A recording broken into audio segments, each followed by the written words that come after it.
जिनकी अमित पावन शिव महापुराण की कथा संपूर्ण विश्व के कल्याण हेतु बाबा देवाधिदेव महादेव की कृपा से, उनकी करुणा, उनकी उदारता से श्रवण करने का सौभाग्य शिव कृपा से प्राप्त हुआ है। बड़े भाग्यशाली हैं सभी शिव भक्त जो इस पवित्र पावन शिव महापुराण की कथा का लाभ ले रहे हैं।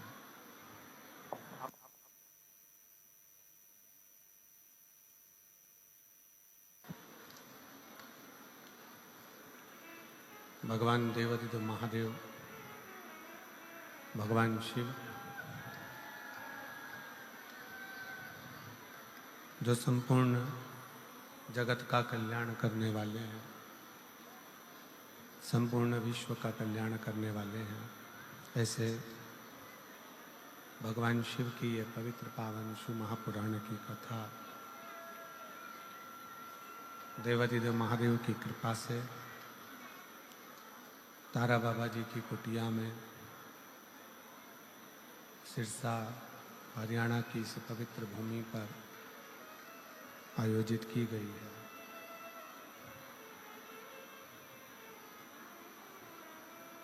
बाबा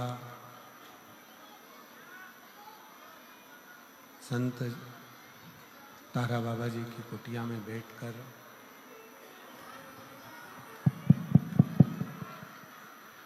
तारा बाबा जी की कुटिया में बैठकर ये पवित्र पावन शिव पुराण की कथा का दिव्य और भव्य लाभ लेने का सौभाग्य मिला हुआ है। रोज आप लोगों को ध्यान रखना चाहिए ना, प्रतिदिन तकलीफ आ रही है।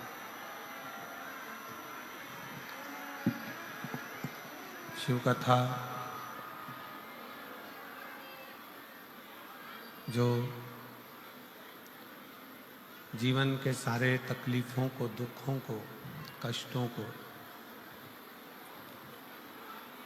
दूर कर देती है, ऐसी पवित्र पावन भगवान शिव की कथा का लाभ तारा बाबा जी की कुटिया में बैठकर श्रवण करने का सौभाग्य मिला है। कथा के मुख्य यजमान वैसे तो स्वयं तारा बाबा जी हैं,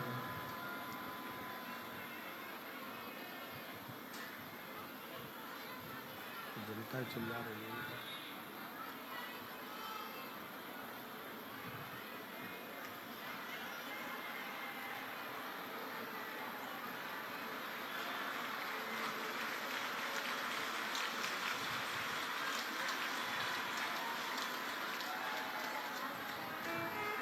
तारा बाबा जी की ये पवित्र पावन भूमि, जहाँ पर बैठकर शिव महापुराण की कथा का दिव्य और भव्य आयोजित किया है, जिसका लाभ लेने का सौभाग्य भगवान शिव की कृपा से आप और हमको प्राप्त हुआ है। कथा के मुख्य यजमान श्री गोपाल जी कांडा, पूर्व राज्य गृह मंत्री, श्री गोविंद जी कांडा, वरिष्ठ भाजपा नेता एवं मुख्य सेवक तारा बाबा कुटिया, श्री लखराम जी कांडा, श्री शुभम जी कांडा, श्री धवल जी कांडा, श्री धैर्य जी कांडा, कांडा परिवार सिरसा हरियाणा। एक बार यजमान परिवार के लिए जोरदार ताली बजाकर स्वागत वंदन अभिनंदन। जिन्होंने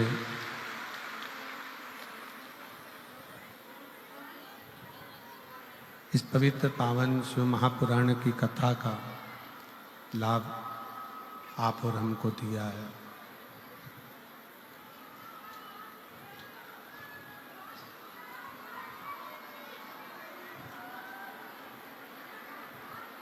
मानव का शरीर मनुष्य की देह और उस मानव के शरीर में, मनुष्य की देह में भगवान शिव की अविरल भक्ति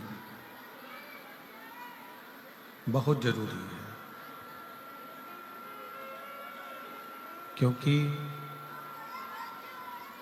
जब तक शिव कथा, ये बक्से जो लगे हैं, इन बक्सों की आवाज बढ़ाओ ना।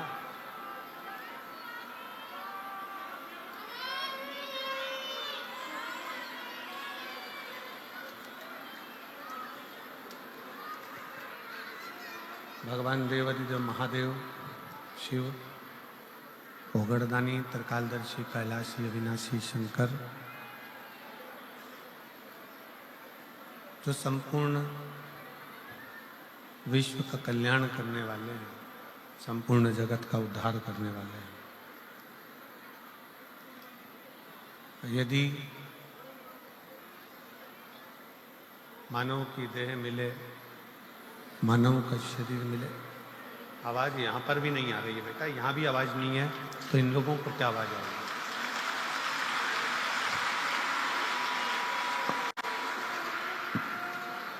भगवान शिव, ओगड़दानी, त्रिकालदर्शी, कैलाशी, अविनाशी शंकर, जिनकी ये मानव का शरीर, ये मनुष्य की देह और मानव के शरीर में भगवान शिव की अविरल भक्ति, अविरल कथा, ये जीवन का कल्याण करने वाली है, कर्तार्थ करने वाली।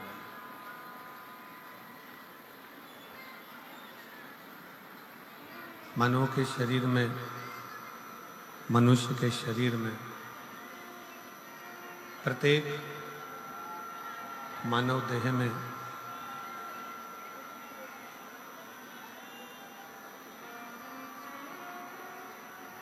हर जीव के अंदर एक शिव तत्व विराजमान रहता है।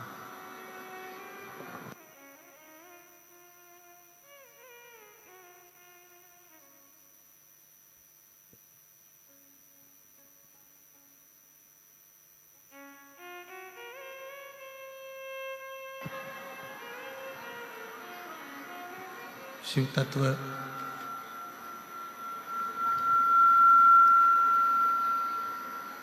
प्रत्येक मानव के शरीर में, मनुष्य की देह में, मानव देह के अंतर्गत भगवान शंकर की एक शिव तत्व विराजमान रहता है।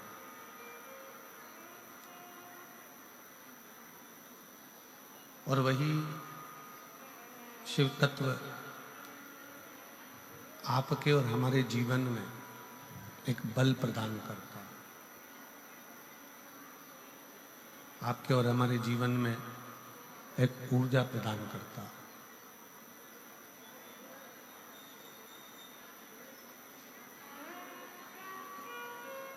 शिव महापुराण की कथा कहती है, भगवान शंकर का चरित्र कहता है, शिव तत्व कहता है,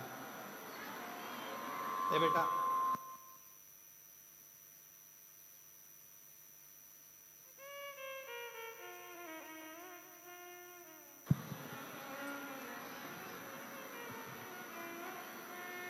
प्रत्येक मानव के शरीर में, मनुष्य की देह में एक शिव तत्व, भगवान शंकर का एक तत्व विराजमान होता है। और जब आप और हम जिस समय पर भगवान शंकर की अविरल भक्ति को धारण करते हैं, भगवान शिव की एक निर्मल भक्ति अपने अंदर उतारते हैं। जैसे शिव जी पर एक लोटा जल आपने हमने समर्पित किया और भगवान शंकर पर जब जल समर्पित कर कर हम उस जल का आचमन करते हैं, हम उस जल को पीते हैं, आचमन करते हैं, तब उस शिवलिंग का जो तेज पुंज है, भगवान शंकर के शिवलिंग में जो तेज पुंज होता है, क्योंकि शिव महापुराण के अंतर्गत और लिंग पुराण के अंतर्गत, नर्मदा पुराण के अंतर्गत हमेशा कही गई है कि चाहे घर में जो शिवलिंग हो वो, चाहे तुम्हारे घर के पास में जो मंदिर हो उसमें जो शिवलिंग हो वो, या 12 ज्योतिर्लिंग, उपलिंग, ये जितने भी शिवलिंग विराजमान हैं, ये जितने भी शिवलिंग विराजित हैं, इन शिवलिंग पर जब हम जल चढ़ाकर उस जल का आचमन करते हैं तो उस शिवलिंग की जो ज्योति होती है, शिवलिंग की जो ऊर्जा होती है, शिवलिंग की जो एनर्जी होती है, शिवलिंग का जो बल होता है, वो बल हमारे भीतर भी उतरता है और हमारे रोगों को निवारण करता जाता है, हमारे दुखों को निवारण करता जाता है, हमारे कष्टों का निवारण करता जाता है, हमारे दुख, हमारी तकलीफें, हमारा कष्ट अपने आप समाप्त होते चले जाता है। 3 स्थान शिवलिंग पर वर्णित है कि ये 3 स्थान का जब स्पर्श करते हैं तो आप कितने भी रोग से ग्रसित क्यों ना हो, आप कितने भी रोग से घिरे क्यों ना हो, 3 स्थान का स्पर्श करने से आपको एक अलग से ऊर्जा प्राप्त होती है और आपके शरीर में कितना भी कंपन हो रहा हो, कितनी भी कमजोरी हो रही हो, कितना भी दर्द हो रहा हो, कितना भी कष्ट हो रहा हो, 3 स्थान शिवालय में शिवलिंग के जगह पर बताए गए हैं। उन स्थानों का स्पर्श करने से शरीर में एक ऊर्जा आती है, शरीर में एक बल उत्पन्न होता है, एक ऊर्जा आती है, शरीर के अंतर्गत एक ऊर्जा का संचार होता रहता है। अब उस शिवलिंग को अपन समझें, सभी लोग जरा स्मरण करेंगे। शिवलिंग के अंतर्गत 3 स्थान ऐसे बताए गए हैं जो हमारे को एक बल देते हैं, हमारे भीतर की ऊर्जा उत्पन्न करते हैं। हमारे अंदर कितनी भी कमजोरी होगी, अगर आपने वो 3 स्थान पर हाथ का स्पर्श कर कर पंचाक्षर मंत्र नमः शिवाय या षडाक्षर मंत्र ओम नमः शिवाय या श्री शिवाय नमस्तुभ्यम का स्मरण किया है, तो वो स्थान का स्पर्श करते ही आपके अंदर एक ऊर्जा, एक एनर्जी, एक बल आपके अंतर्गत आता चले जाएगा, एक ऊर्जा आपके अंतर्गत आती चली जाएगी। 3 स्थान, पहला जो ये जलाधारी बनी हुई है, ये जो गोल जो भाग आता है, जलाधारी में जो भी गोल भाग है वो गोल भाग का हाथ से स्पर्श करना, अर्थात जो माता जी का हस्त कमल है पार्वती जी का, वो जो गोल जलाधारी है जिसपे शिवलिंग रखा हुआ है, वो गोल जला, ये जो चरण है जहां से पानी बहकर जाता है उस स्थान पर नहीं, जहां गोल भाग है उस गोल भाग पर अपने सीधे हाथ का स्पर्श करना और श्री शिवाय नमस्तुभ्यम का जाप या पंचाक्षर मंत्र या षडाक्षर मंत्र ओम नमः शिवाय का जाप करना। पहला। दूसरा स्थान, जहां से पानी बहकर जा रहा है उस स्थान का पानी जहां से बहकर नीचे गिरता है वो भाग पर अपने हाथ का स्पर्श। जहां से पानी बहकर नीचे गिरता है, जो जल आप चढ़ाते हो वो जल बहकर जो नीचे की ओर जाता है उसका स्पर्श, और पंचाक्षर या षडाक्षर या श्री शिवाय नमस्तुभ्यम मंत्र का जाप। फिर तीसरा स्थान बताया कि शिवलिंग में किसी भी स्थान पर अपनी हथेली का स्पर्श, केवल हथेली का स्पर्श, उसमें उंगलियों का स्पर्श नहीं, केवल हथेली का स्पर्श, और पंचाक्षर या षडाक्षर या श्री शिवाय नमस्तुभ्यम मंत्र का जाप। ये 3 स्थान ऐसे बताए हैं कि आपके शरीर में अगर बिल्कुल भी इतनी एनर्जी नहीं है कि आप 2 कदम चल सकते हैं, तो शंकर के मंदिर में, शिवालय में जाकर ये 3 स्थान का स्पर्श करिए। मंदिर से जब आप बाहर निकलेंगे तो खुद के बल पर निकलेंगे, कोई आपको उठाने के लिए जरूरत नहीं पड़ेगी। आप स्वयं के बल पर निकल सकते, स्वयं के बल पर आगे बढ़ सकते, स्वयं के बल पर अग्रणी हो सकते, स्वयं के बल पर आप आगे निकल सकते। 3 स्थान हैं जहां व्यक्ति के जीवन के दुख, तकलीफ, रोग, कष्ट अपने आप नष्ट होते चले जाते हैं। तो पहला जो स्थान है वो पार्वती जी का स्थान हस्तकमल। दूसरा कार्तिकेय और गणेश के मध्य में जो अशोक सुंदरी है और कार्तिक गणेश बैठे वहां से जो पानी नीचे की ओर आता है वो स्थान। और तीसरा अपनी हथेली का, शिवलिंग का कोई भी स्थान जहां अपनी हथेली का स्पर्श हो जाए वो स्थान। ये 3 जगह हमें बल देती है, हमें ऊर्जा देती है, हमें एनर्जी देती है।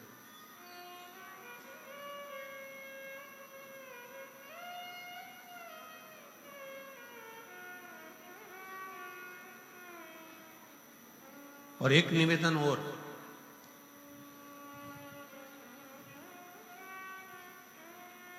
आप यदि कोई कार्य के लिए निकल रहे हो,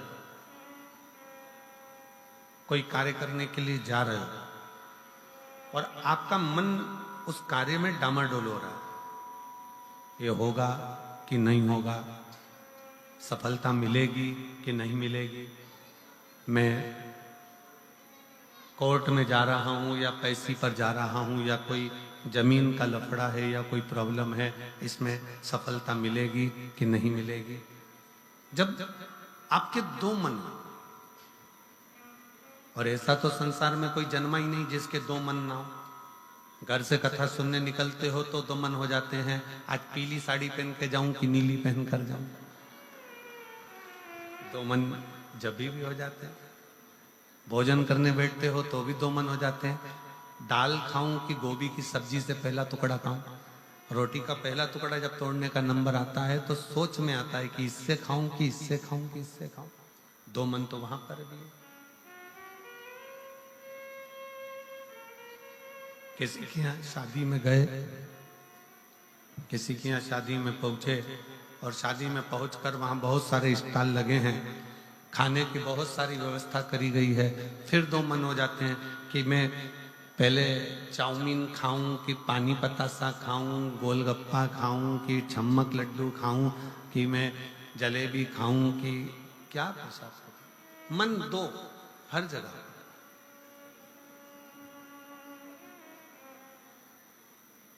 और ऐसा नहीं है कि मन 2 नहीं होते, मन विचलितता देते। और शिव महापुराण की कथा कहती है कि कभी भी अगर कोई फार्म भर रहे हो, कोई एग्जाम दे रहे हो, कोई कंपटीशन एग्जाम में बैठे हो, या मेरे बेटे बेटी 10th और 12th का यदि एग्जाम दे रहे हैं, तो अपना 2 मन मत करो, तुम एक मन बनाओ कि मैं इस एग्जाम में बैठ रही हूं और मेरा विश्वास कहता है कि मैं शंकर पर पूरा भरोसा करती हूं और मैंने रात दिन पढ़ाई करी है तो मैं पास होकर मानूंगी, तो वो पास होकर ही मानूंगी।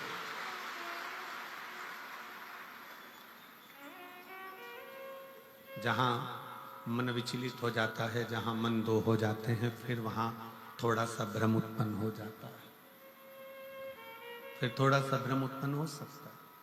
पर जब आपने एक विचार कर लिया कि मुझे सफलता मिलेगी, तो ये निश्चित है कि दुनिया में कोई ऐसा पैदा नहीं हुआ कि आपकी सफलता को रोक दे, आप आगे बढ़कर ही रहो। और एक निवेदन और है, मान लो किसी कारणवश सफलता नहीं मिली और आप सफल नहीं हुए तो चिंता मत करना, चिंता करने की जरूरत नहीं है। एक बार अगर एग्जाम दिया, एक बार अगर अपन फील्ड में उतरे और एक बार में सफलता नहीं मिली तो चिंता मत करो। ये मत सोचो कि पीछे हट गए। शिव महापुराण की कथा में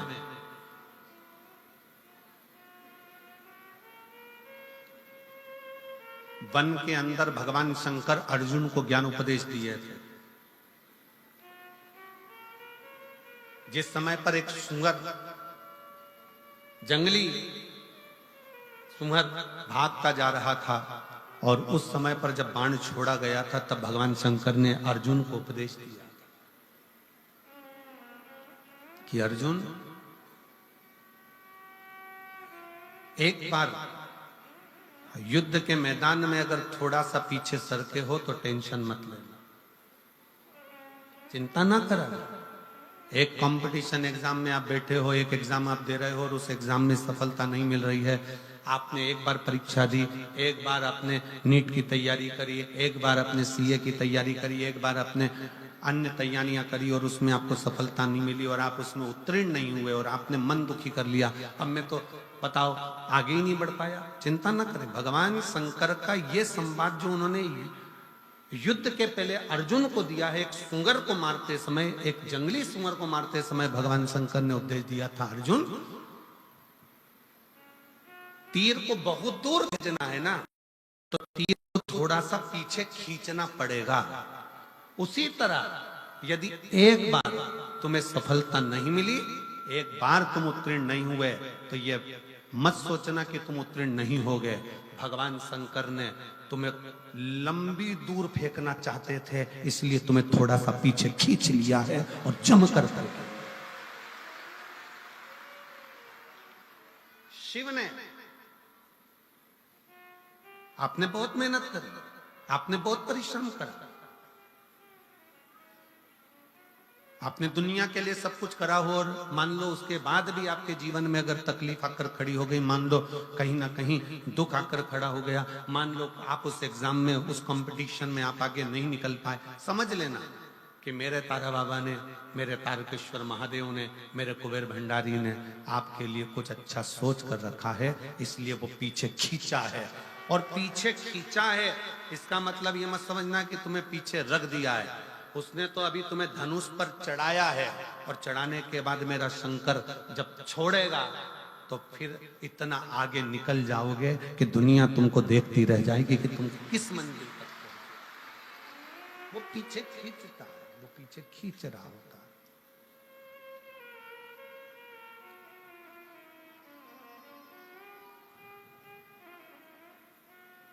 खूब मेहनत करो, खूब परिश्रम करो, खूब अच्छी लगन से कार्य करो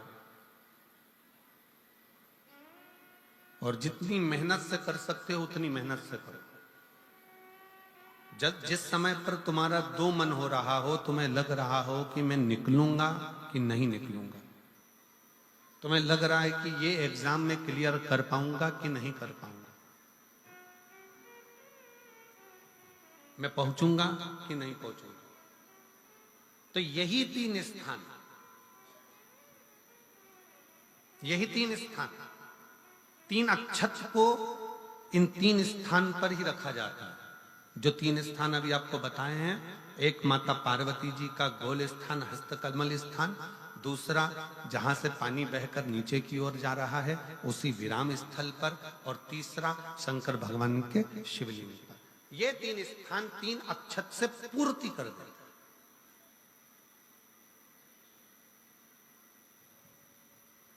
जैसे प्रदोष के दिन, प्रदोष काल में जलाया गया दीप, प्रज्वलित करा गया दीप 5 स्थान पर फल देता है। कितने स्थान पर फल देता है?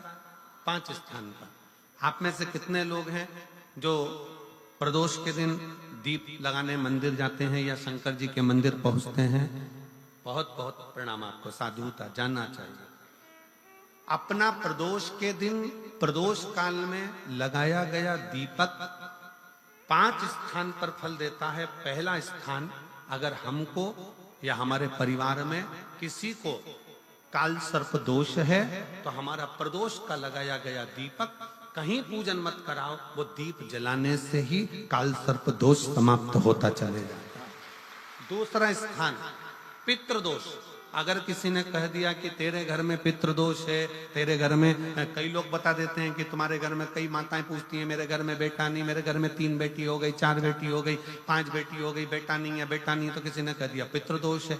अब तुम शंकर जी की पूजन कर रहे हो, शंकर जी पे जल चढ़ा रहे हो, शिव की स्तुति कर रहे हो, तो किसी किसी की यहाँ 3 बेटियों के बाद, 4 बेटियों के बाद, एक माता ने तो लिखा है कि उसके यहाँ 2008 में उसके घर में लड़की ने जन्म लिया था, या 2008 में उसके घर में बच्चे ने जन्म लिया था, लड़की ने।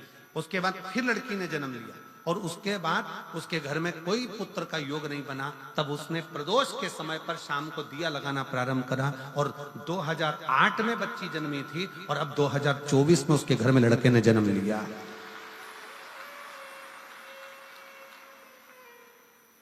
दो 2024 में उसके घर में पुत्र ने जन्म लिया। वो बेटी होगी यहाँ पर कहीं ना कहीं, जिसके घर में बेटे, पहले की लड़की हुई, फिर 2 जुड़वा लड़की हुई, जुड़वा लड़की में से एक लड़की शांत हो गई, फिर आखिरी में बच्ची के कारण बस संतान प्राप्ति का योग नहीं बना। आखिरी में उसने फिर पुनः भगवान शंकर के प्रदोष काल में दीप जलाना प्रारंभ कर। कहीं बैठी हो तो हाथ हिला सकती हैं, अगर कहीं बैठी हो। कितना कितना विचित्र कर्म है, जरा विचार करिएगा कि प्रदोष काल का लगाया गया दीपक, प्रदोष काल, प्रदोष के दिन, प्रदोष काल का जो दीपदान होता है वो सरल नहीं होता, वो सहज नहीं होता। 5 स्थान की पूर्ति करता है। पहला, जम के बोलो, पहला स्थान किस चीज के लिए? काल सर्प दोष के लिए। दूसरा, पितृदोष। कैसा भी तुम्हें कोई पितृदोष बता दे, कितना भी तुमसे कोई कह दे कि तेरे घर में पितृ का दोष है, तेरे घर में ये दोष है, अगर आप प्रदोष के दिन, प्रदोष काल में, अर्थात सूर्य अस्त के समय के 2:45 तक का जो समय होता है, 2 घंटे के समय का, उसके अंतर्गत अगर आप प्रदोष काल के समय में भगवान शंकर को दीप लगाने के लिए अगर पहुंचे हो तो वो आपको फल देगा ही, पितृदोष का निवारण होगा ही। चाहे तुम कुछ करो चाहे मत करो, वो पितृ की शांति करा दे। दूसरे नंबर पर है पितृदोष। तीसरे नंबर पर है वास्तु दोष। हमारे घर का, अब एक बहुत सावधानी से श्रवण करने वाला विषय है।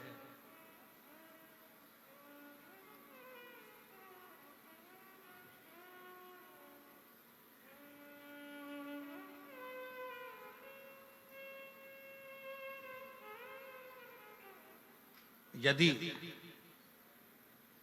वंश की वृद्धि नहीं है, 30 वर्ष शादी के हो गए, 40 वर्ष शादी के हो गए और औलाद है ही नहीं, डॉक्टर ने भी हाथ ऊंचे कर दिए, टेस्ट पे भी करवाया, IVF करवाया, सब कुछ तुमने करवा लिया, तो भी औलाद नहीं है, तब आखिरी में एक काम चालू करो। प्रदोष का दिन दोनों पति पत्नी व्रत चालू कर दो प्रदोष का, और प्रदोष काल में शाम के समय जाकर एक ही दिए में 2 लंबी बाती जानते हो ना, रुई की लंबी कपास की बाती 2, और दोनों बाती एक ही दिए में रखकर पति पत्नी दोनों उसको प्रज्वलित करना प्रारंभ करें। बाबा संतान देकर ही रहेगा, औलाद आएगी ही। दीप की जो बाती में अंतर आ जाता है, एक गोल बाती में और लंबी बाती में अंतर आता है, बहुत अंतर आता है। पितरों के लिए गोल बाती का प्रयोग बहुत कम होता है महाराज। देवी जी के लिए, माता रानी के लिए, जगत जननी के लिए गोल बाती का प्रयोग बहुत कम होता है महाराज, ध्यान रखिएगा। एक पितर के लिए, एक जगत जननी जगदम्बा दुर्गा भवानी के लिए गोल बाती का प्रयोग कम होता है, लंबी बाती का प्रयोग ज्यादा होता है। क्यों? क्योंकि हमारे घर की कुल देवी और हमारे घर के पितर हमारे वंश की वृद्धि करें, इसलिए लंबी बाती रखी जाती है, जिससे हमारा वंश बहुत लंबा चले, बहुत उन्नति की ओर बढ़े, इसलिए लंबी बाती का प्रयोग किया। शिव महापुराण की कथा कहती है 5 जगह पर हमारा जलाया गया एक दीप जो प्रदोष के दिन प्रदोष काल में लगाया जाता है 5 जगह पर भारी पड़ता है। पहले नंबर पर जम के बोलते जाओ, काल सर्प दोष। दूसरे नंबर पर पितृदोष। तीसरे नंबर पर घर का वास्तु दोष। हमारे घर में कितना भी वास्तु दोष है, कोई ने कह दिया यहाँ बाथरूम नहीं बनना थी, यहाँ पर शौचालय नहीं बनना था, यहाँ सीढ़ी नहीं बनना थी, वो सीढ़ी वहां बनना थी, ये सीढ़ी वहां बनना थी। तुम पूरा घर तुड़वा के देख लो, उसके बाद में जैसा वास्तु वाले हैं वैसा करा कर देख लो, उसके बाद भी तुमको शांति नहीं मिले तो समझ लेना कि तुम्हारे घर में अब वास्तु दोष तो तुमने दिखाकर समाप्त कर लिया, फिर भी वो समाप्त नहीं हो रहा। तो प्रदोष काल का लगाया गया प्रदोष के समय का दिया आखिरी में वास्तु दोष को भी समाप्त कर देता है और उसमें भी फल प्रदान करता है। काल सर्प दोष, पितृदोष, वास्तु दोष। चौथे नंबर पर 1 रुपया कमाया, 1.25 रुपए खर्च हुआ, पैसा आया गया। ये चौथे नंबर का व्यापार में थोड़े दिन दुकान अच्छी चली, थोड़े दिन बैठ गए, थोड़े दिन काम चला, थोड़े दिन बैठ गए, गाड़ी चली थोड़े दिन फिर बैठ गए, अर्थात हमारी फैक्ट्री थोड़े दिन चली फिर बैठ गए। कहीं ना कहीं तकलीफ, थोड़े दिन खाते थोड़े दिन रोते वाला चल रहा है। तो प्रदोष काल का प्रदोष के समय का दिया इस दुख को समाप्त कर कर रेगुलर एक जैसी सांझी, एक जैसी लक्ष्मी की वृद्धि करते चले जाए। प्रदोष काल का। और 5वें नंबर का प्रदोष काल का दिया, प्रदोष समय का दिया 5वें नंबर पर रोग का निवारण का। रोग निवारण।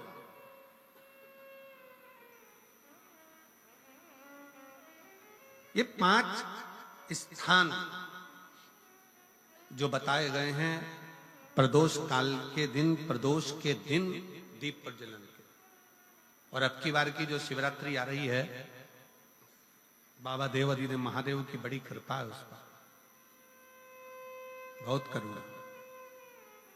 25 तारीख को प्रदोष और 26 तारीख को शिवरात्रि। अब जरा प्रदोष के पर्यांत की, प्रदोष के बाद की बिल्कुल लगी हुई पीठ से जो शिवरात्रि होती है, वो शिवरात्रि अगर उस शिवरात्रि का व्रत, साधना, तप, भजन, संसार का मनुष्य कर लेता है तो जिंदगी में उसने कोई व्रत किए ना किए हो, अगर एक व्रत शिवरात्रि का, प्रदोष की पीठ से लगी हुई शिवरात्रि का अगर कर लेता है तो उसको पूरे जीवन के व्रत का पुण्य फल प्राप्त हो। एक व्रत शिवरात्रि का प्रदोष पर्यंत की, अर्थात प्रदोष की पीठ से जुड़ी हुई। अब अगर आप कोई ब्राह्मण से, अगर कोई विद्वज्जन से, कोई पंडित जी से आप पूछेंगे प्रदोष कितनी बजे लग रहा है, वो बताएंगे। फिर प्रदोष लगने के बाद प्रदोष कब समाप्त हो रहा है, तो जिस दिन 26 तारीख हो रही है उसमें लगाया, दोनों की पीठ मिल रही, दोनों।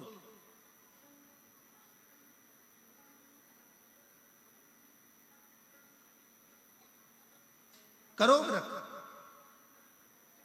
आपने कितनी भी एकादशी के व्रत करे हो, कितनी भी द्वादशी के व्रत करे हो, कितनी भी चतुर्थी व्रत करे हो, कितनी भी तीज व्रत करे हो, कितनी भी अष्टमी का व्रत करा हो, कितनी भी नवरात्रे के व्रत करा हो, कितनी भी तीज का व्रत करा हो, चाहे दुनिया के कितने भी व्रत आपने करे हो, अगर आपने एक महाशिवरात्रि का व्रत नहीं करा तो कोई व्रत का पुण्य फल आपके खाते के अंतर आ नहीं पाता। शिवरात्रि के व्रत की इतनी मूलता है। पर एक निवेदन है, अगर कोई बुजुर्ग है, कोई बीमार है, कोई बूढ़ा व्यक्ति है, बहुत बीमार है, तो उसको निवेदन है आप व्रत ये नहीं कि 24 घंटे का करो, आप व्रत 2 घंटे का कर लो, 1.5 घंटे का कर लो, 1 घंटे का कर लो, 15 मिनट का करो।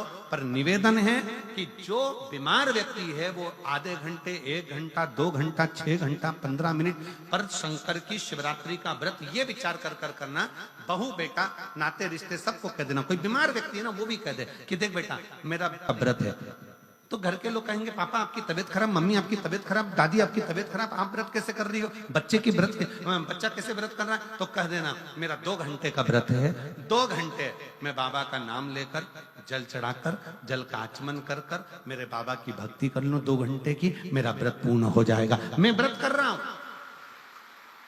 आधी में पुनी तुलसी बाबा कहते हैं थोड़े में बहुत होता है।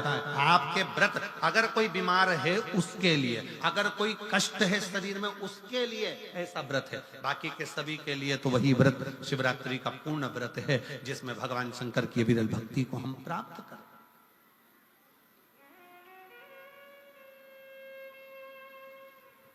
और शंभु शरणे पड़ी मांगू घड़ी रे घड़ी दुख काटो दया करीन दर्शन ओ शंभु शरण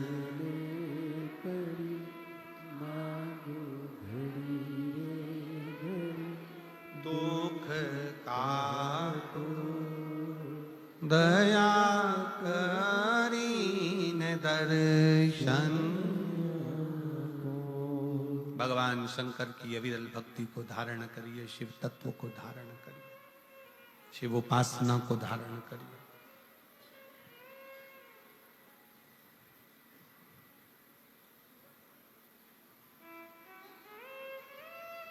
महाशिवरात्रि 26 फरवरी की है। 26 फरवरी। और प्रदोष कब का है? जम के बोलो जरा। 25 फरवरी। 25 फरवरी को भी शाम के समय प्रदोष काल में बाबा का दीप लगाइए, प्रार्थना करिए और 26 तारीख का व्रत करिए बिना संकोच। और जिसके घर में शंकर भगवान के व्रत के लिए अगर झगड़ा हो रहा है तो निवेदन है व्रत बिल्कुल मत करिए।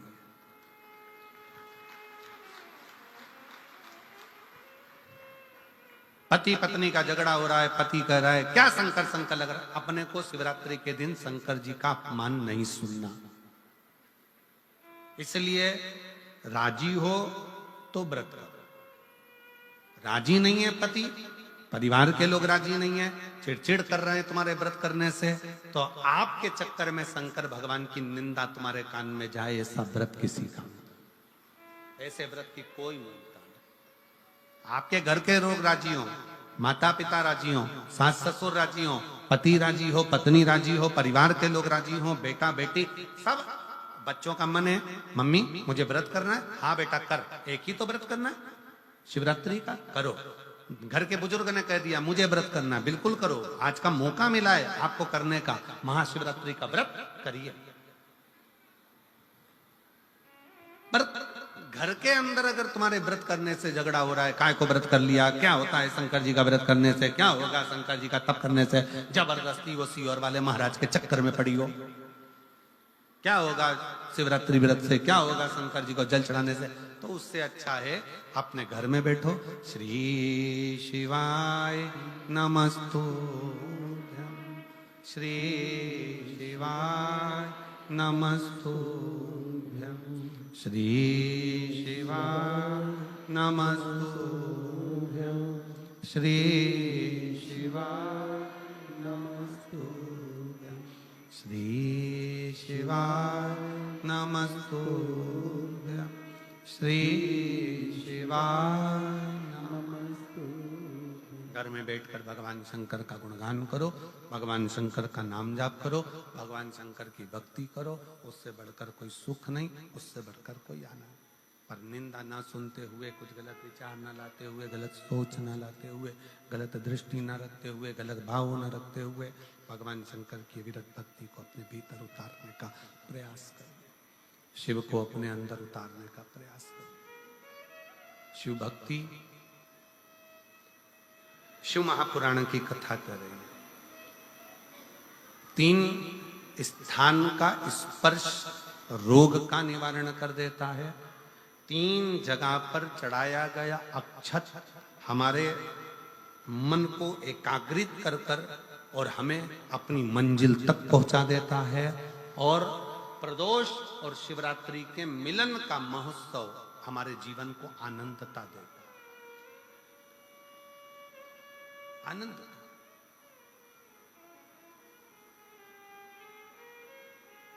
क्या सुख है।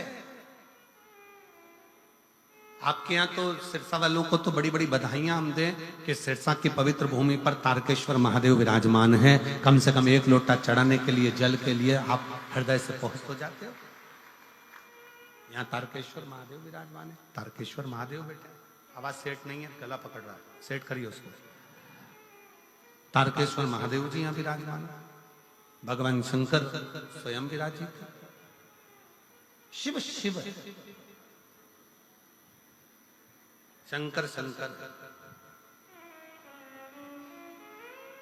मैं माननीय गोपाल जी कांडा जी से कहूंगा, गोपाल जी जैसे भक्त यहां बैठकर कथा को सुन रहे हैं, कुबेरेश्वर धाम पर आज से शिव भक्त पहुंचना चालू होगा है, और जिसमें 26-25 तारीख से कार्यक्रम है।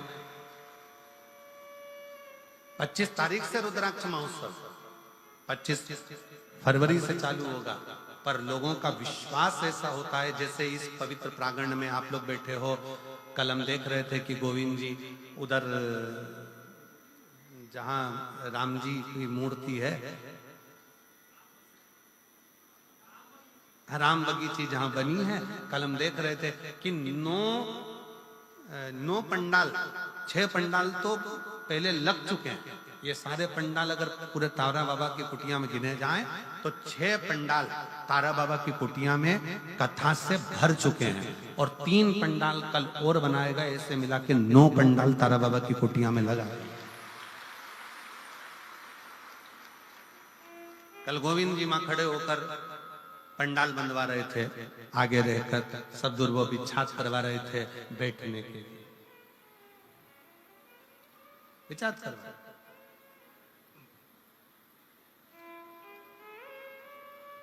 और कितना समर्पण है।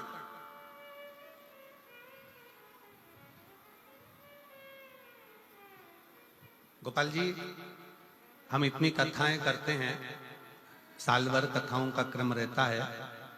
सूरत कथा करी, उसके दूसरे दिन साकरी कथा हो गई, साकरी के दूसरे दिन छत्तीसगढ़ कथा हो गई, छत्तीसगढ़ कथा के बाद दूसरे दिन प्रयागराज कथा हो गई, प्रयागराज के दूसरे दिन सिरसा कथा हो गई, सिरसा के दूसरे दिन सीहोर कथा हो जाएगी, सीहोर के दूसरे दिन भटिंडा पंजाब कथा हो जाएगी, भटिंडा पंजाब के दूसरे दिन फिर महाराष्ट्र कथा हो।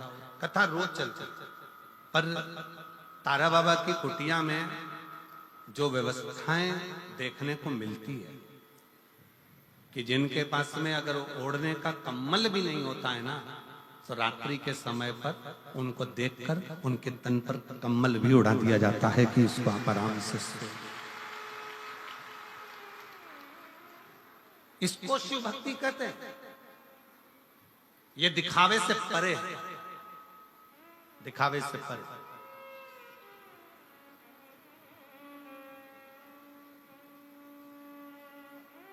इसी को शिव तत्व कहता है, इसी को शिव। भोजन भंडारा सुबह से चालू हुआ, शाम तक चलता रहा। खूब आनंद के साथ लोग प्रसाद पा रहे हैं। सुंदर सुंदर व्यवस्थाओं के साथ में व्यवस्थित हर चीज रखी गई, और एक एक ये 9 पंडाल जो लगाए गए हैं, ये 9 पंडाल को संभालने के लिए भी कार्यकर्ताओं की टीम पूरी की पूरी संभालने के लिए, ये तारा बाबा की कुटिया की जो पूरी टीम है उसने पूर्ण रूप से इसको संभाला। इसकी प्रशंसा। और शंभु शरणे पड़ी मांगू घड़ी रे घड़ी, दुख काटो दया करीन दर्शन। ओ शंभु शरणे मांगू घड़ी रे घड़ी, दुख काटो दया करीन दर्शन। शिव तत्व इसी को कहते। और जितने नौ पंडाल में शिव भक्त भरे पड़े हुए हैं उनको एक निवेदन जरूर करूंगा, आप चिंता मत करना। आप मेरे बाबा की कथा को ग्रहण करने के लिए आए। मेरा शंकर कथा के माध्यम से हमने फिर कहेंगे, ये शिव महापुराण केवल पोथी नहीं है, ये मेरे शंकर का एक अंश स्वरूप है। जब हम कथा सुनते हैं, श्री शिवाय नमस्तुभ्यम बोलते हैं, बोलने के बाद जब हम मौन हो जाते हैं, उस समय पर आपका दुख काटने के लिए मेरा शंकर आपके कर्ण से प्रवेश कर कर आपके हृदय में बैठकर आपके घर तक जाकर आपके दुख को काट देता है। ये दुनिया लोग कहते कि कथा है, दुनिया की दृष्टि में लोग कहते हैं कि ये शिव पुराण है। हमारी दृष्टि में ये कथा नहीं है, हमारी दृष्टि में तो हमारा शंकर है, हमारा शिव।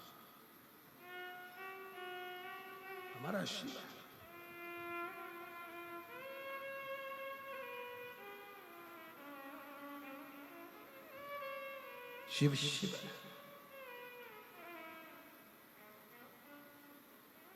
और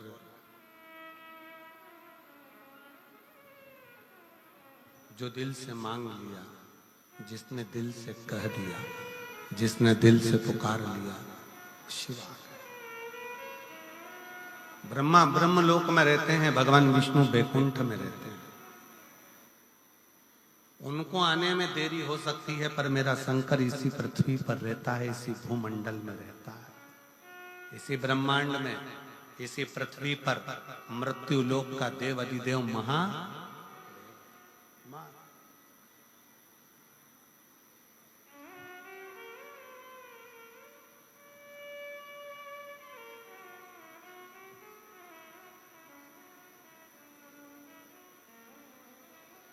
गोपाल जी, लोग कहते हैं गुरुजी आप वहां कैलाश मानसरोवर की यात्रा करे हो कि नहीं करे हो? आप कभी कैलाश गए हो? हम नहीं, महाराज जी हम नहीं।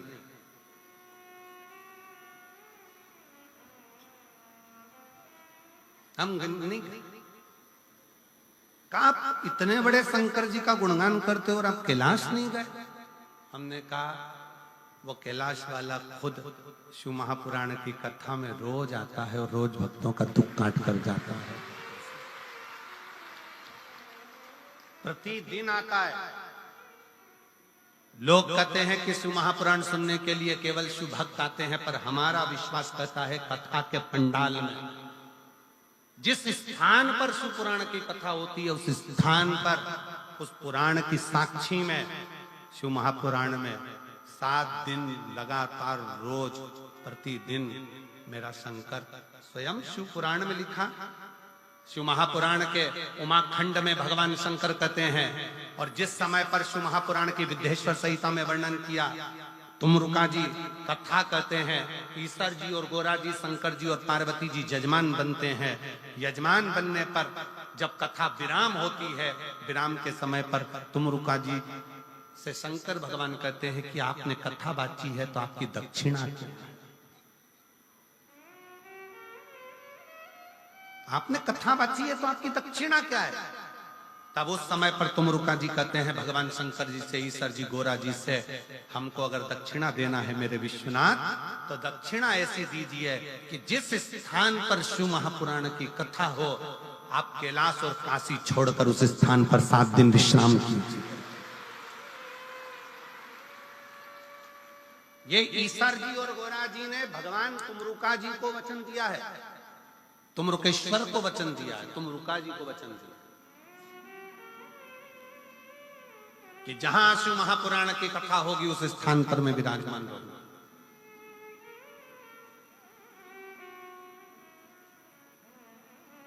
मैं स्वयं उस स्थान पर।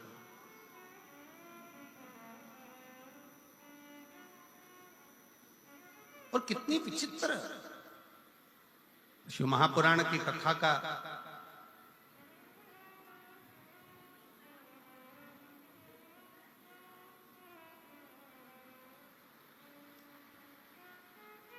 शिव महापुराण के विचारों का, शिव महापुराण का स्मरण दुनिया तुमसे कह दे कि हम कथा सुनने जा रहे हैं, मेरी जीजियों, अगर आपके घर के लोग पूछें कि कहाँ जा रही हो तो कहना शंकर भगवान से मिलने के लिए, उसको निमंत्रण देने के लिए जा रही हूं, मेरे घर पर पधारना, मेरा दुख निकालने के लिए, मेरा कष्ट निकालने।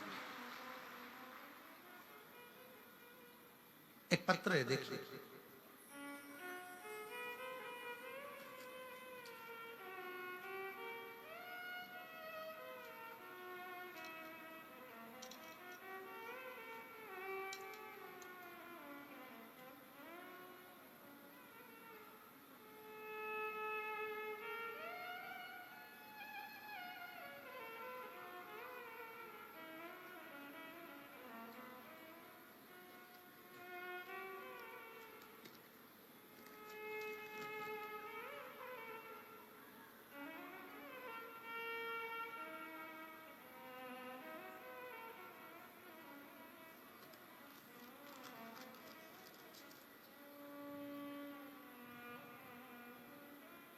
मेरा नाम गीता देवी, मेरे पति का नाम नवीन कुमार है।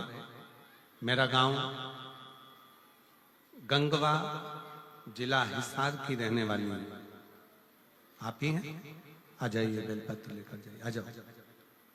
सबसे पहले गोपाल जी कांडा जी को धन्यवाद देती हूं कि उन्होंने हमें दूसरी बार शिव पुराण सुनने का मौका दिया है। जिन्होंने इतनी सुंदर कथा सुनने का हमें मौका दिया। एक लोटे जल व शिव कथा का क्या वर्णन करूं गुरुदेव।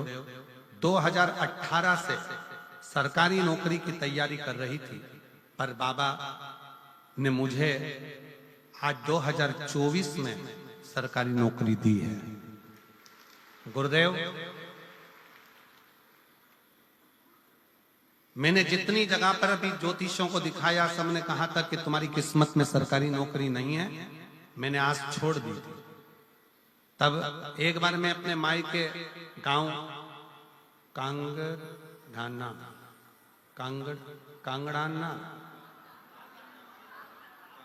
कांगड़ाना सिरसा आई थी। तब मेरी माँ ने मुझे कहा था कि टीवी पर जो महाराज कथा कहते हैं ना, वो सिरसा में आए हैं, गोपाल कांडा जी, गोविंद कांडा जी बुलाए। मैंने सुना है कि जब वो कथा कहते हैं तो उनके पंडाल में बैठकर जो मांगा जाता है वो बाबा देता है 3 महीने के अंदर। चल तू मेरे साथ कथा सुनने के। मैं अपने मायके आई, मैं आपको जानती नहीं थी। पहली बार मैंने पंडाल में बैठकर शिव महापुराण की कथा इस मायके के अनुसार यहाँ बैठकर श्रवण करी। उस समय पर इस पंडाल के अंदर मैं नहीं आ पाई थी। बाहर के पंडाल में बैठकर मैंने कथा सुनी थी।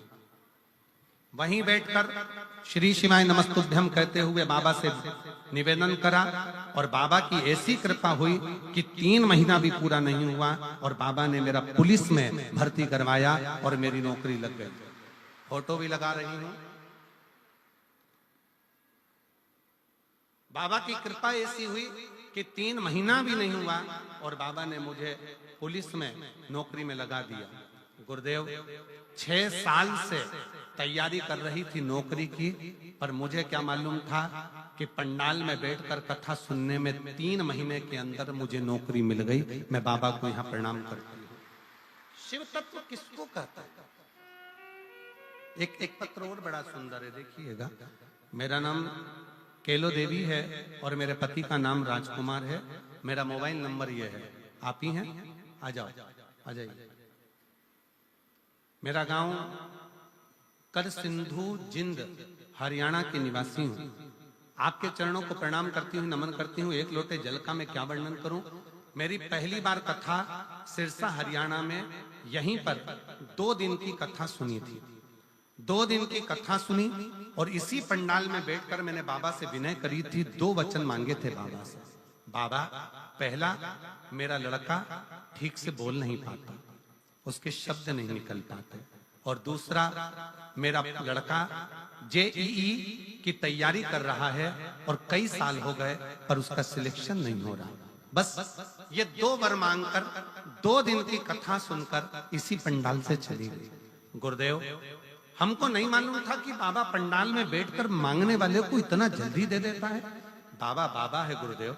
मेरे लड़के ने मुझसे कहा, माँ क्या सही में मेरी आवाज ठीक हो सकती है? क्या मैं पूरा बोल सकता हूँ? क्या मेरी आवाज पूर्ण हो जाएगी? क्या मैं सही सबके जैसा बोल पाऊंगा?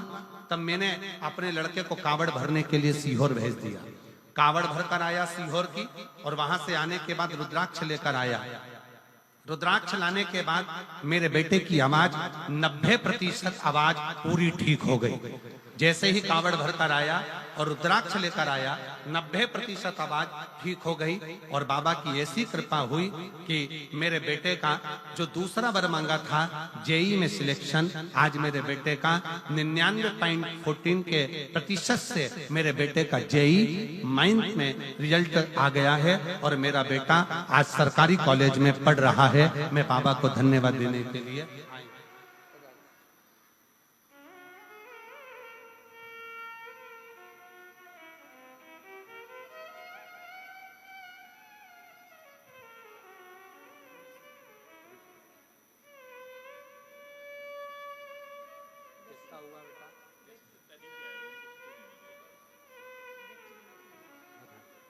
एक बेलपत्र उनको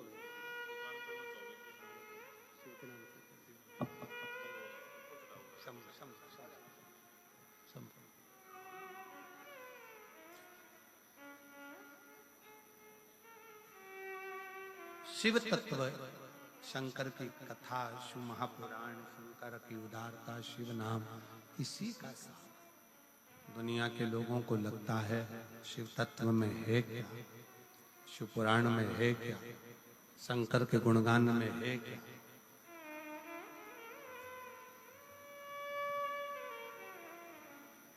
और मैंने तेरे ही भरोसे बाबा, तेरे ही भरोसे हवा बिच उड़ती जावांगी।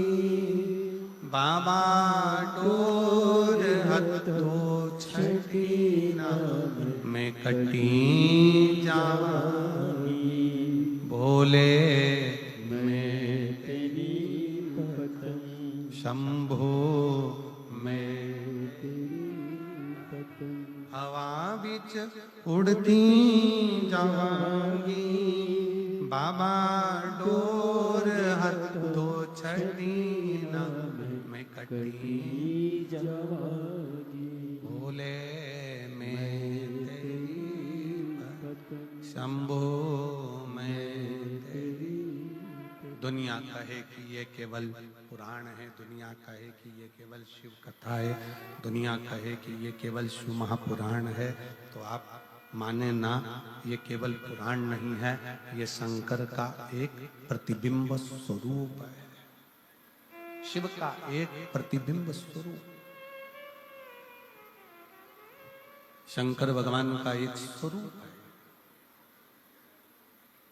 आप कहीं पर भी बैठे हो, जिस स्थान पर बैठे हो उस स्थान पर बैठकर शंकर भगवान के नाम का उच्चारण, शिव के नाम का स्मरण, शिव भक्ति का उच्चारण सुख देता है,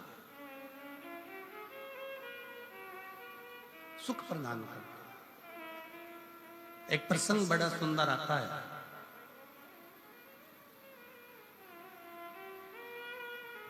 एक नेद्रु नाम के ऋषि हुए जिनके नेत्र नहीं थे। नेद्रु नाम के ऋषि हुए जिनके नेत्र नहीं थे, पर उनका एक कर्म बड़ा विचित्र था। बेलपत्री की जड़ का स्पर्श कर कर बैठे रहते थे। बेलपत्र की जड़ का स्पर्श करे और बेलपत्री की छांव में, बेलपत्र की छांव में, बेल वृक्ष की छांव में बैठे रहते।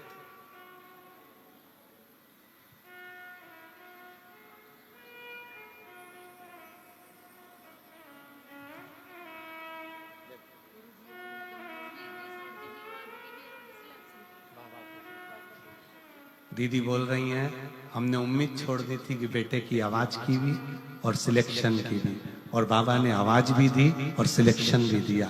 बहुत खुश हो अच्छा खुश होकर जा, अच्छा खुश होकर जा, आंसू बच के जा, रोते नहीं जा, खुश होकर जा।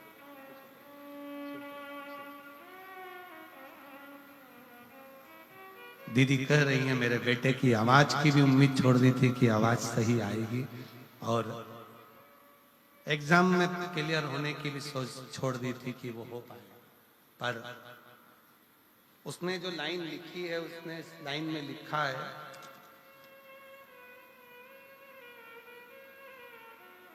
क्या सही में शिव महापुराण का पंडाल क्या शिव पुराण का पंडाल होता है? हमको तो लगता है कि यहाँ स्वयं शंकर अपनी हाजिरी बजाता है और झोली भर कर जाता है। स्वयं शिव देव।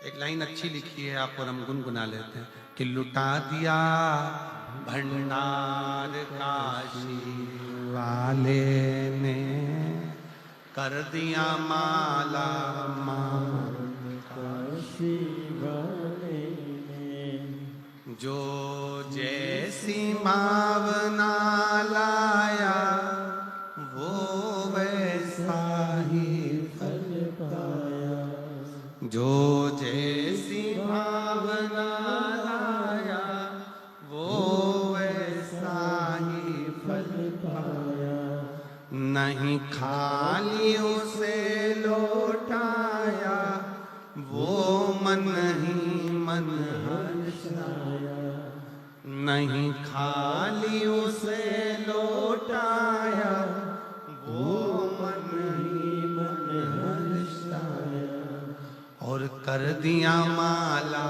माल काशी वाले ने, लुटा दिया भंडार काशी वाले ने। जो जिस कामना से आता है, जिस भाव से आता है, बाबा उसको देकर जाता है, उसको दे।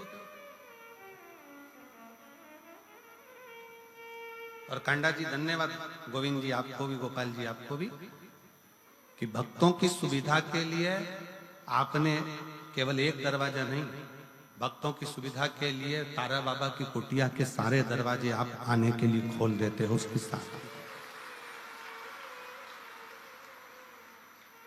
और इतनी खुशी हो रही थी, अभी हम जब गाड़ी में आ रहे थे तो माताएं आपस में बात कर रही थी कि हमेशा तो उत्थे का गेट, अब उसकी भाषा में कर रही थी, उत्थे का गेट चालू रेवे, पर अब के ना गोविंद ने, गोपाल ने अब क्या गजब का काम कर ने, सारा गेट खोल दिया, तो इसकी प्रसन्नता।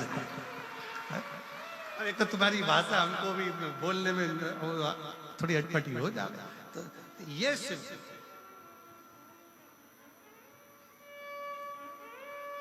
कृपा, खुशी होती है। आप लोग जब बड़े सहजता के साथ, बड़े आनंदता के साथ, मस्ती में अलमस्त होकर, शंकर की बेटी होकर, शंकर के बेटे होकर जब शिव पुराण की कथा को सुनते हो ना, तो लगता है कि शिव आपके हृदय में विराजमान है और शिव आपका कल्याण कर। ये बोल बम का नारा है, बाबा है, शिव कृपा करे, करुणा करे, दया करे। शिव एक नेत्रु नाम के ऋषि, जिनके नेत्र, उनके नेत्र नहीं, नेत्रु ऋषि के नेत्र नहीं, नेत्रों से दिखता नहीं है। बेलपत्री की जो जड़ है, उस बेलपत्री की जड़ को पकड़ कर बैठे रहते हैं, बेलपत्री की जड़ को पकड़े रहते हैं, बस वहीं बैठे रहते हैं, नेत्र नहीं है उनके। अब जहां वो रहते थे उसी के नजदीक में 5 या 7 गांव छोड़कर एक शारदा नाम की एक स्त्री रहती थी, और वो शारदा नाम की स्त्री अपने एक बेटा, एक बेटी और उसका पति साथ में निवास करते, साथ में रहते, साथ में निवास करते, साथ में रहते रहते रहते समय बीत गया। कुछ मित्रों की संगत शारदा के पति को लग गई।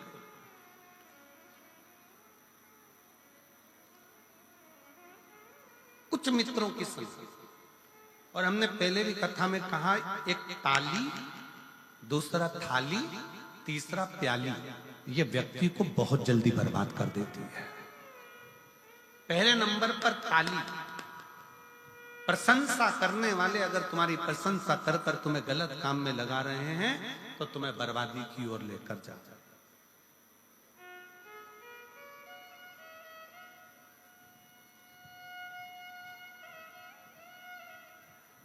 प्रशंसा करने वाले अगर तुम्हें प्रशंसा करके धर्म में लगा दे, सत्कर्म में लगा दे, भजन में लगा दे, कीर्तन में लगा दे, कथा में लगा दे, तो समझ लेना कि तुम्हारा कल्याण हो रहा है। पर प्रशंसा करने वाले ताली बजाकर प्रशंसा कर कर कर तुम्हें अगर गलत काम में लगा रहे हैं तो वो श्रेष्ठ थाली में।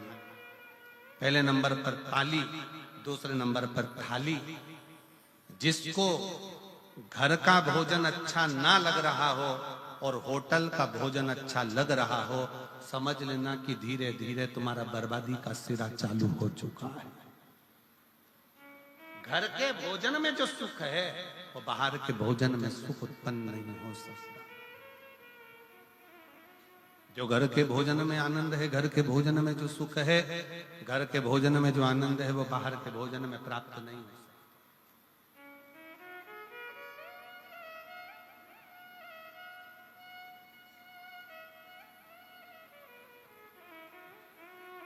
घर में जो भोजन बनाकर रखा उसमें श्रेष्ठता आई नहीं, संतुष्टि मिली नहीं, और बाहर का भोजन श्रेष्ठ लग रहा है, बर्बादी का सिरा। मित्र ले जाएंगे, चल जरा बाहर खा कर आते हैं, होटल ले गए, पार्टी में ले गए, खाया पिया आ गए, आज उन्होंने खिलाया, कल तुमसे खाया। फिर है प्याली मित्र, ताली, थाली, जम के बोलो प्याली। ये पीने वाले जो होते हैं ना, तुमको, तुम्हारे बच्चों को पहले लेकर जाएंगे, साथ बिठाएंगे, घुमाएंगे, फिराएंगे, रंग ढंग दिखाएंगे, एंजॉय कराएंगे, अपने पैसे से पहले तुम्हें पिलाएंगे, फिर जब तुमको लत लग जाएगी तब तुम्हारे पैसे से वो आप पिएंगे और तुम्हें एक दिन बर्बाद कर कर चौराहे पर बिठा देंगे। ये प्याली है, बर्बाद। तीनों से बचिए। ताली प्रशंसा करने वालों से भी बचिए, थाली होटल का भोजन कराने वालों से, गलत भोजन कराने वालों से, मांसाहार कराने वालों से, वेश्यावृत्ति कराने वालों से, जुआ खेलने वालों से या अन्य व्यसनों में डूबने वालों से थोड़ा बचा। अगर गलत संगत अगर है तो वो हमें बर्बाद करता। और कोई कहता है कि गुरुजी वो हमारे परिवार के लोग ऐसा कर्म कर दिया और वो ऐसा, तो हमारा निवेदन है ऐसा नहीं कि आप परिवार छोड़ दोगे, घर छोड़ दोगे, कुटुंब छोड़ दोगे। आप तो इतना करो ना कि पानी से मिट्टी और मिट्टी से पानी दोनों ही कीचड़ मचा रहे हैं तो दोनों की दूरी ही श्रेष्ठ, दोनों की दूरी श्रेष्ठ। आज के जमाने में किसी से कह दो भगवान की कथा सुनो, भजन सुनो, कीर्तन सुनो, मंत्र जाप सुनो, स्मरण करो, भगवान का भजन करो। अभी कोई उम्र है, बुढ़ापे में करेंगे और मालूम पड़े बुढ़ापे में प्राण निकल गए, उससे पहले निपट गए तो कोई भरोसा? पहले तो गारंटी भी थी कि 100 में जाओगे, आज के समय में तो खसक के 80 पे आ गए, और 80 में भी अभी कोई भरोसा नहीं है। चलते चलते लड़की, एक दुल्हन इंदौर में अपनी शादी में महिला संगीत में नाच रही थी और दुल्हन मर गई। अभी हमारे एक शाहपुर के पास में एक दूल्हा घोड़ी पर बैठा हुआ था, वीडियो देखा होगा आप लोगों ने, घोड़ी पर बैठा और दूल्हा घोड़ी पर बैठा और बस उतरने ही वाला था और प्राण छूट गए। जीवन का क्या ठिकाना है, किसको मालूम कौन की मृत्यु कब आएगी, कौन मरेगा कब, कैसे मरेगा, इसका ठिकाना है, किसको मालूम।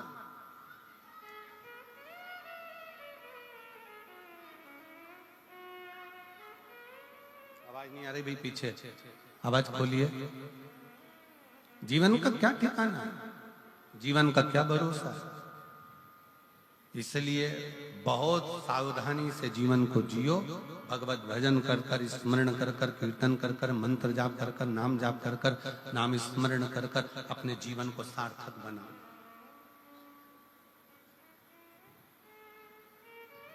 और मिलती है शिव नाम की दौलत कभी कभी, होती है अपने सिरसा में शिव पुराण कभी कभी। बड़ी मुश्किल से हो। खूब भागवत मिलेगी, खूब तुमको कथा मिलेगी, स्मरण मिलेगा, संकीर्तन मिलेगा, भजन मिलेगा, सब कुछ मिलेगा, और शिव महापुराण की कथा जब तक मेरा बाबा ना चाहे तब तक नहीं हो सकती। उसने चाहा तो ये कथा हुई है और आप श्रवण करो, उसकी कृपा। यहाँ किसी मनुष्य के बल की बात नहीं है। शिव पुराण की कथा सुनना, सुनाना और कराना,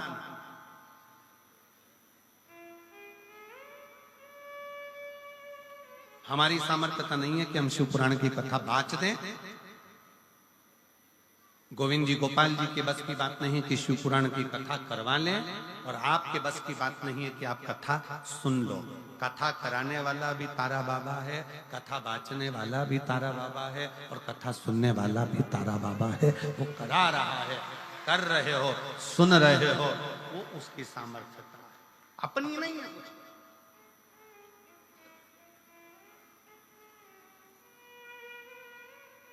बड़ी मुश्किल से। और काया को पाके तुम कभी अभिमान ना करो, कितने भी सुंदर हो, कितने भी ब्यूटीफुल हो, कितने भी, तुम्हारे काया का अभिमान मत करो। ये काया कम माटी मिल जाती है, कोई एक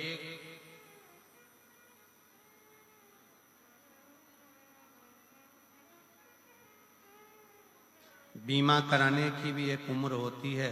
कोई 80 साल 90 साल का बीमा कंपनी में जाकर कह दे और कहें मुझे बीमा कराना है, बीमे वाले कहेंगे घर जाओ, पागल हो गए हो, 80 साल में कोई बीमा होता है? अब तो तुम ऊपर जाने की उम्र और तुम बीमा कराने आए हो, पूरा की पूरा पैसा आप भी लेना चाहते हो।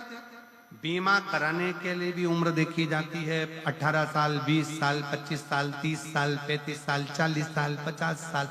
50 साल के बाद बीमा वाला भी 50 बार सोचता है कि बीमा करूं कि नहीं करूं। जैसे बीमा कराने की उम्र होती है, उसी तरह ब्यूटी पार्लर जाने की भी उम्र होती है।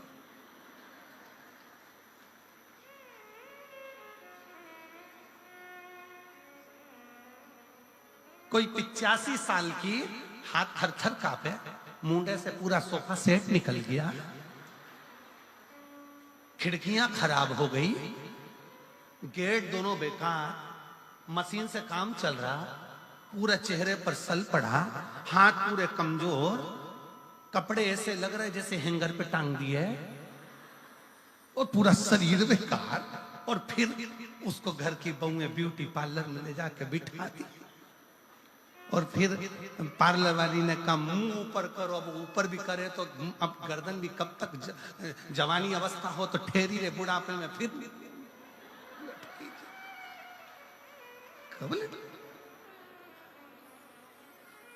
अब पार्लर वाली ने बेचारी ने चेहरे पर मेकअप करना चालू करा। हमारी सास का मेकअप कर दो, हमारी दादी सास है, मेकअप करो। तो एक एक्स्ट्रा लड़की बुलाई कि इसकी खाले से खींच खींच के पकड़ो, फिर खींच के, फिर खींच के,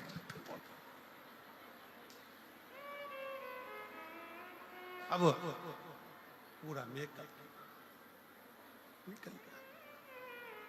अब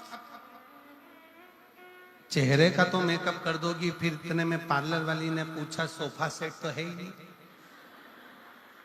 दांत कहाँ है? तो वो बहू बोली फ्रीज में रखे। फ्रीज में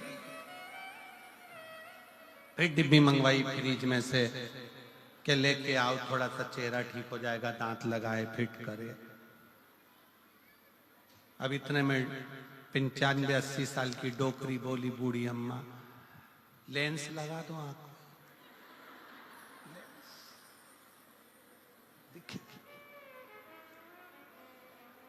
बीमे की भी उम्र होती है, ब्यूटी पार्लर की भी उम्र होती है, उसी तरह शिव महापुराण सुनने की भी उम्र होती है कि सुनो, ये भी उम्र।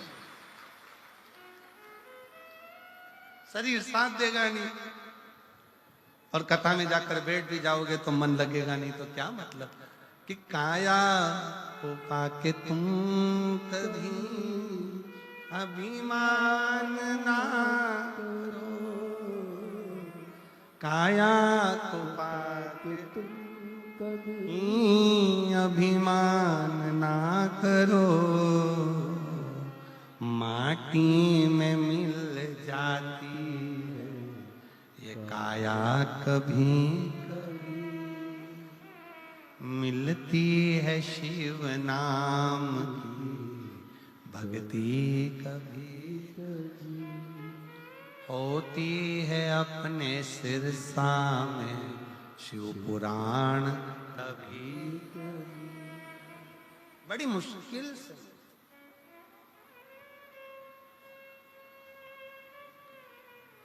और बेटों को पाके तुम कभी अभिमान ना करो, बेटों को पाके तुम कभी अभिमान ना करो, बन जाते हैं पड़ोसी बेटा कभी कभी, बेटी को पाके तुम कभी अभिमान ना करो, बेटी को पाके तुम कभी अभिमान ना करो, ले जाते हैं जमाई भी बेटी कभी कभी, होती है अपने सिरसा में शिव पुराण कभी कभी। मिला मौका, बीमे की उम्र होती है 70-80 में बीमा नहीं कराया जाता, ब्यूटी पार्लर की उम्र होती है, पार्लर भी जब थोड़ा ठीक हो तभी कराया जाता है। उसी तरह भजन की शिव पुराण की भी उम्र है। ये शरीर घर में थक कर पड़ जाए उससे पहले एक बार कुबेरेश्वर धाम में जाकर रुद्राक्षोत्सव का दर्शन भी करो और कथा। सिरसा वालों सावधान, तारा बाबा की कुटिया में कथा चल रही है, दिल से सुनो, नहीं तो ऊपर जाकर यमराज भी पूछेगा तेरा क्या होगा रे कालिया। वो भी पूछेगा। सावधान, दिल से सुनो, हृदय से सुनो। कथा सुनने के बाद जैसे प्रसन्नता में अपने घर जाती हो ना, जिस दिन प्राण छूटेंगे ऊपर जाओगी ना, तो तुम्हारे स्वागत में बहुत सारे लोग खड़े होंगे। क्यों? शास्त्र कहता है, अग्नि पुराण को पढ़कर देखना, अग्नि पुराण में लिखा है भगवान नारायण का कोई भक्त मरता है तो वैकुंठ में साज सजते हैं, भगवान राम और कृष्ण के भक्त मरते हैं वैकुंठ में साज सजते हैं, पर शंकर का कोई भक्त जब प्राण छोड़कर जाता है तो 33 कोटि देवता नगाड़े बजाकर साज सजाकर उसका स्वागत करते हैं। फिर वो हो सकता है कि वो गाना भी ऊपर मिल जाए, बहारो फूल मेरा,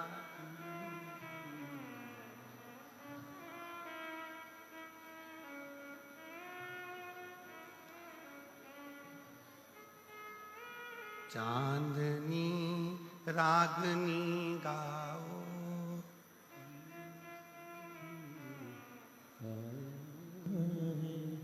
मेरा ये शिव तत्व भगवान शंकर का जब भक्त आता है, स्वयं जगत जननी कह रही है, पार्वती जी से शंकर भगवान कहे, पार्वती मैं कैलाश और काशी में रहता हूं, कैलाश में मेरा तप स्थली है और काशी में मेरा घर है, पार्वती तुम और मैं इस कैलाश की भूमि को छोड़कर काशी में रहते हैं। आपको मालूम है पार्वती, जब काशी में कोई मुर्दा आता है ना, कोई काशी में जब किसी का अंतिम संस्कार होता है तो देवता भी नगाड़े बजाकर उसका स्वागत करते हैं, नगाड़े बजाकर कि मेरे शंकर का कोई भक्त आ रहा। क्या अंतर है शिव के भक्त में और संसार के भक्त में? क्या अंतर है?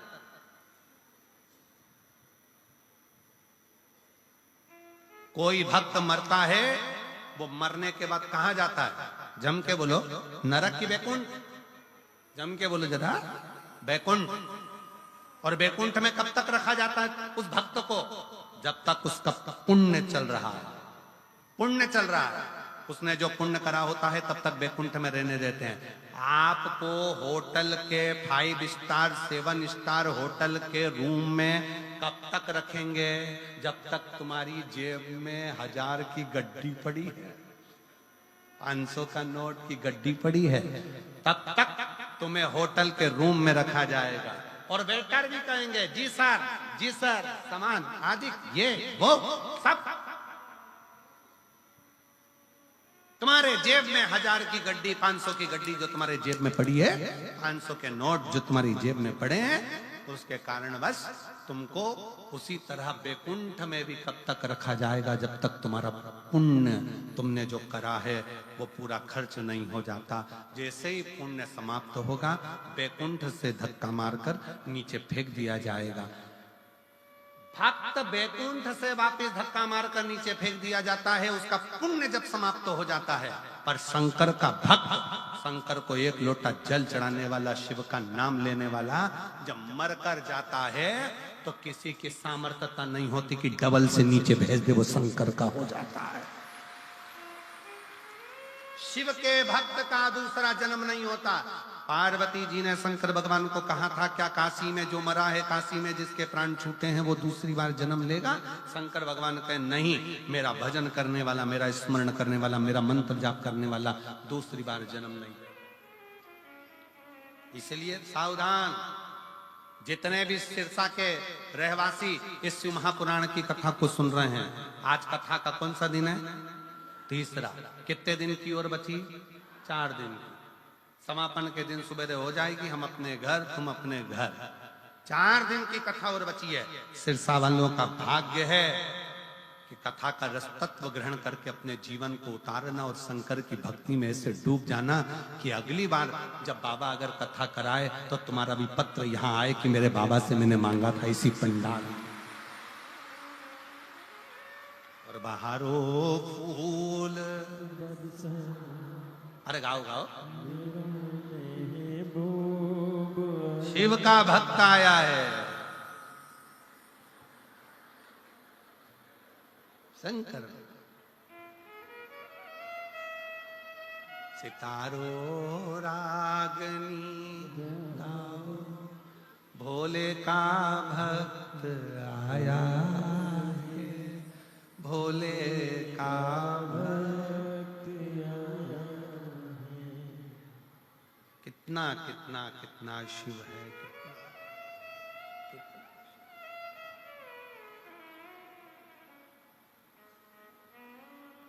कितना। नेध्रुव ऋषि के नेत्र नहीं, दिखता नहीं, नेत्र गायब है। बेलपत्र के जड़ को पकड़कर नेध्रुव ऋषि बैठे हो। शारदा का पति गलत संगत में पड़ गया। सूचना मिली शारदा को कि मेरा पति गलत संगत में दोस्तों के साथ कहीं निकल गया। दोस्तों ने सूचना दे दी कि तुम्हारा पति एक पहाड़ से नीचे गिरकर मर गया। शारदा की आंख में आंसू भर गए। मेरा बेटा, मेरी बेटी दोनों छोटे हैं और मेरा पति चले गए, प्राण छूट गए, प्राण चले गए। शारदा की आंख में जल भरा हुआ था। तब किसी एक कुम्हार घड़े लेकर जा रहा था और शारदा का विहंगम स्वरूप देखकर उसका नेत्रों से नीर बहता जा रहा है। मेरे बच्चों का पालन कौन करेगा, कौन संभालेगा इन्हें? कुम्हार ने कहा शारदा से, बहन ओ जीजी, ओ बहन, एक ऋषि रहते हैं 7 गांव छोड़कर, निध्रु ऋषि, जिनके नेत्र नहीं। तेरे मन में क्या दुख है? मेरा पति चले गया, मैं बेधव्य हो गई, मुझे सूचना मिली मेरा पति नहीं रहा, मेरे बच्चे छोटे। निध्रु ऋषि के पास जाओ। उस कुम्हार ने कहा, निध्रु ऋषि के पास? हाँ। रोती हुई शारदा बोलती है, इतना बड़ा दुख का पहाड़ गिर गया और तुम कह रहे हो कि वो ऋषि के पास, वो संत के पास, वो साधु के पास जाओ। ऐसे ना जाने कितने संत साधु होंगे। कुम्हार ने अपनी वाणी में कहा, शारदा मेरी बहन, मेरी जीजी सुन, वो निध्रु ऋषि साधारण नहीं है, वो शंकर का परम भक्त है। उसके नेत्र नहीं है, पर पीपल की बेलपत्र की जड़ को पकड़कर बैठा रहता है और 1 सेकंड के लिए भी बेलपत्र की जड़ को छोड़कर बेलपत्र के वृक्ष के नीचे से जाता नहीं है और शंकर भगवान के नाम का जाप करता रहता है। और अगर कुम्हार कह रहा है किसी ऐसे शंकर के भक्त का जब दर्शन हो जाता है, कोई शिव के भक्त के पास में जब हम जाते हैं, शंकर की कथा में जब हम जाते हैं, शिव महापुराण में जब हम जाते हैं और कोई शिव भक्त का जब हम दर्शन करते हैं, तो आधा दुख तो हमारा वैसे ही समाप्त हो जाता है। शारदा जाओ, निध्रु ऋषि बैठे हैं, बेलपत्र की जड़ को पकड़कर, बेलपत्र की जड़ को पकड़कर।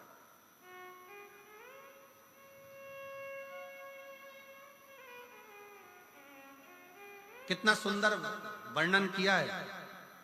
जिसके उदर से जुड़ी हुई जो प्रॉब्लम रहती है, उदर में अगर कोई तकलीफें रहती, एक पत्र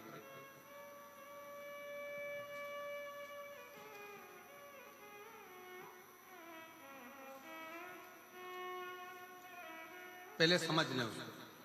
जिसके उदर में जो प्रॉब्लम रहती है, उदर से जुड़ी हुई, पेट से जुड़ी हुई, पेट में अगर कोई तकलीफ है, उदर से जुड़ी हुई तकलीफ है, बहुत सारी बीमारियां पेट से उत्पन्न होती हैं। तो वो अगर पेट से जुड़ी हुई कोई गांठ पड़ गई, बच्चादानी में गर्भस्थ कोई गठान आ गई, या पेट से जुड़ी हुई कोई प्रॉब्लम, या किसी स्त्री का गर्भ ठहरता है, अंदर ही मर जाता है, बच्चा पूरा बन नहीं पाता, डॉक्टर कह देते हैं कि इसका अबॉर्शन करा दो, उस समय पर बहुत ध्यान दीजिएगा कि बेलपत्र के वृक्ष के नीचे की मिट्टी, बेलपत्र के वृक्ष के नीचे की मिट्टी, उस मिट्टी का स्पर्श मात्र, उसकी रज अगर पेट पर लगाना प्रारंभ करा जाए, या बेलपत्र के वृक्ष की मिट्टी को गीला कर कर अगर मस्तक पर तिलक भी करना प्रारंभ करा जाए, तो उधर से जुड़ी हुई प्रॉब्लम समाप्त होती चली जाती है, गांठ भी धीरे धीरे गलना प्रारंभ होती।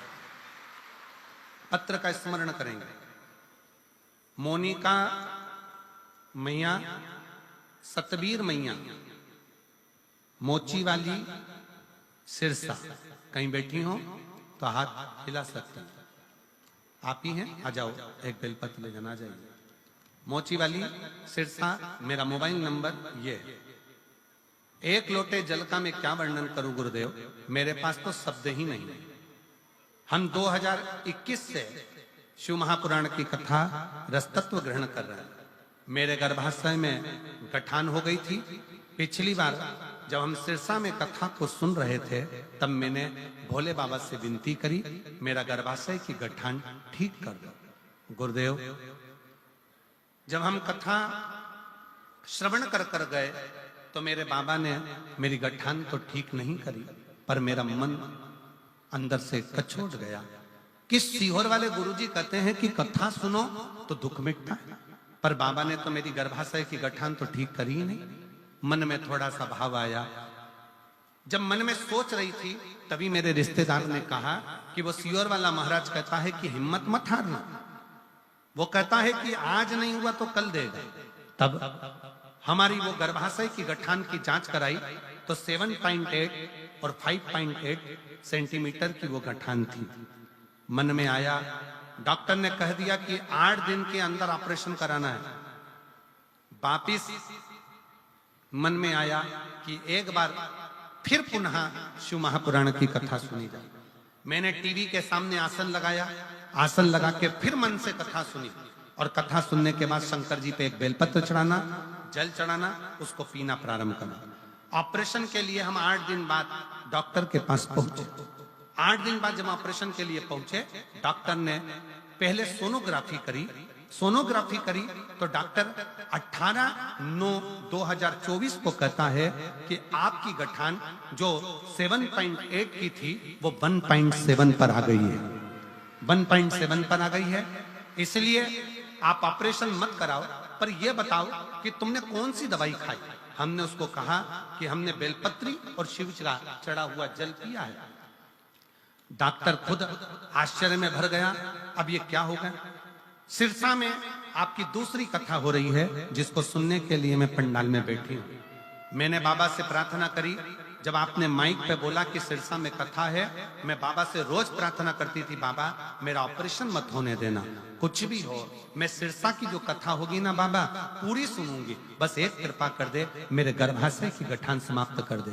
मैं सिरसा में 17 तारीख को यहाँ पहुंची हूँ, उसके एक दिन पहले मैंने 16 तारीख को जांच कराई, तो डॉक्टर भी आश्चर्य में है कि मेरे शरीर की गांठ पूरी गल चुकी है। मैं बाबा को प्रणाम करने के लिए यहाँ पर आई, मैं बाबा को नमन करने के लिए। शिव तत्व हम फिर निवेदन करेंगे, डॉक्टर शंकर का एक रूप है। डॉक्टर जो दवाई दे उसको पाओ, उसको खाओ। डॉक्टर बोले जांच कराओ, जांच कराओ, पर साथ में शंकर का किया हुआ भरोसा दड़ी बनाओ। शिव तत्व को दड़ी बनाई, शंकर के भरोसे को दड़ी बनाई। शिव का भरोसा दड़ी होना चाहिए।